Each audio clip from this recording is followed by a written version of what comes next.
Hello, I'm Steve Phillips, the infamous, notorious collector, relic hunter.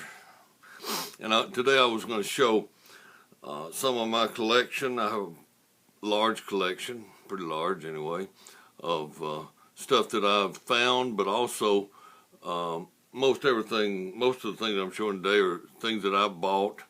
I've bought more than half my collection. I've found, I'm mostly look for artillery shells, and I've found over 600 in the last over 40 years.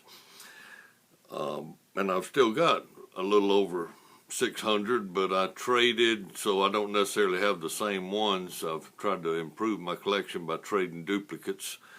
And most of my collection I've actually bought from museums. They sell things where they don't have room to display them. But today I was going to show a rocket I have, and hand grenades. First, we'll start with the rocket. This is a Union Hale rocket. They used them not very much during the war. They were not very successful. Most of the ones that I know of came from Seven Pines in Virginia. It's a solid shot, so it didn't blow up, didn't do much, and they weren't accurate. But this is rare. The Confederates didn't have any rockets that anybody knows about, but this is can't get it where you can see it all.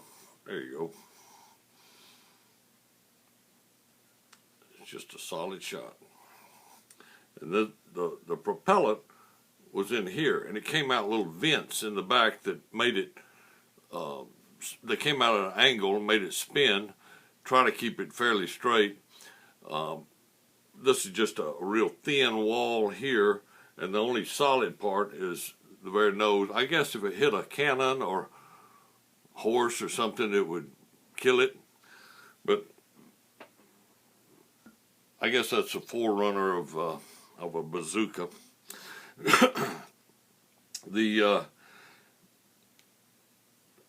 This is a hand grenade, and this is a size of a 6-pounder, but it's not a 6-pounder. This one is a really light. Only weighs just I think less than 2 pounds. Had a real short little wooden fuse holder that's not tapered. And it has a very thin wall, very thin. This one came from the James River in Virginia. It's Union, and I think they call these boarding grenades, and probably used mostly by the Navy. I don't know of them being found on actual battlefields, but they did have them at City Point.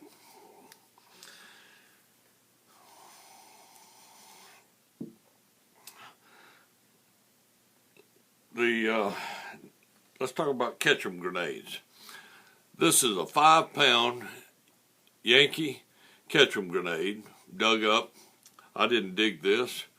I have dug one Ketchum grenade, a 3-pounder at Port Hudson, but I had a partner digging that day, and I lost the draw, and so he got that one. I have other 3-pounders. This is the plunger that fired it. It would be sticking out like this, and then when it hit, it would set off a percussion cap inside and blow it up. Yankees used hand grenades like this at Port Hudson, Louisiana, and Vicksburg, and I don't know how many other places. That's a 5-pounder. This is a 3-pounder. This is the size that I dug one time, but I didn't dig this one. I bought it. It may have come in Tom's collection. Tom Dickey, when I got his, I got a large part of his collection when he passed away.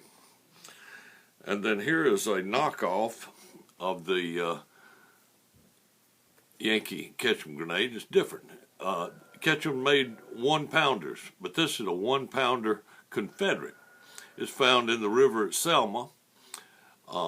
We've found a few down there where they made them at Selma.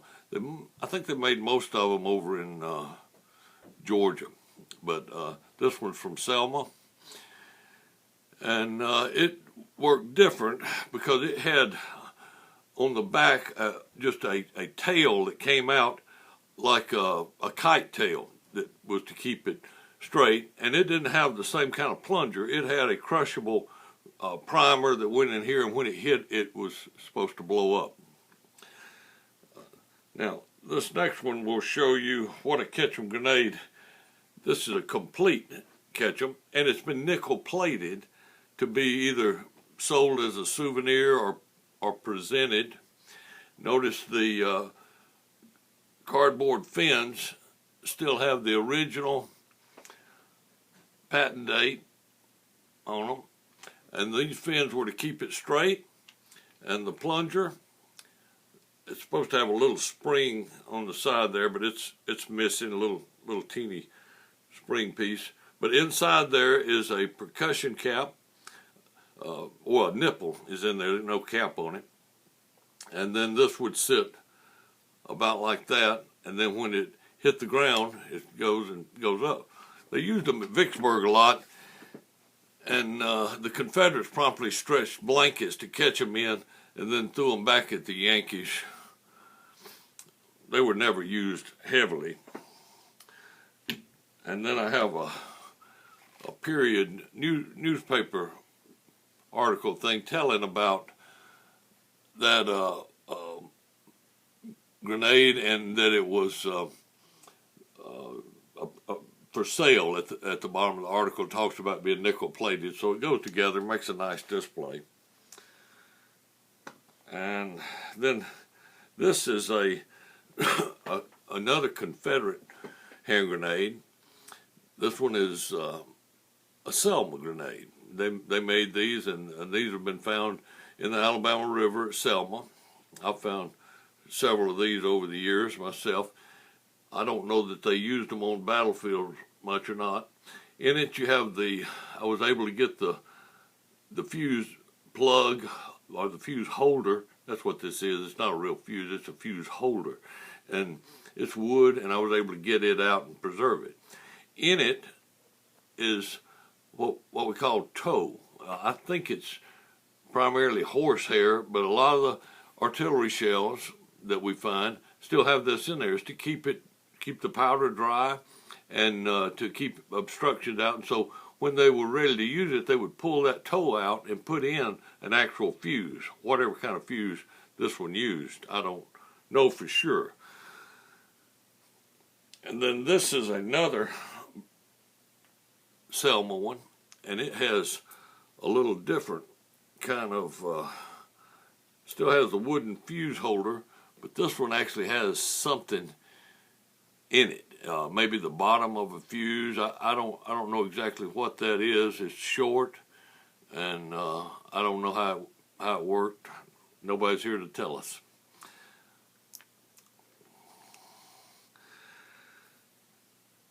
And then the rarest hand grenade that I've got is Yankee, and it's a Haynes Grenade. It looked like this, screwed together. They were not popular because they're extremely dangerous, but it would looks like it's almost the size of a 6-pounder, a little bit less. They were screwed together, and inside is this ball.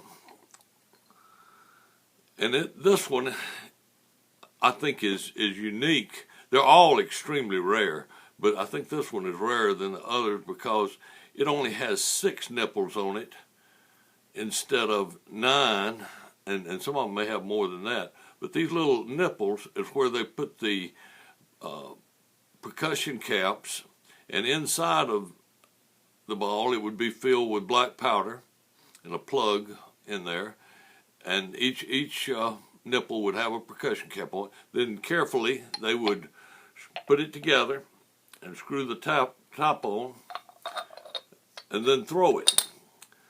The only thing is, if you got skewered or jarred or something and you dropped it, it blows up. So it's too dangerous. They had later models of this, but I've had this for pushing 40 years, I guess 30, 35 years, and some of the others have a a raised ring right in here and have writing on them.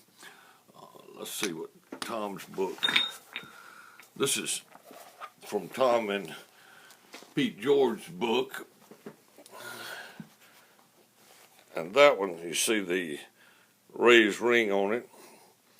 And it has a patent date. I think some of them say Excelsior and others say different things.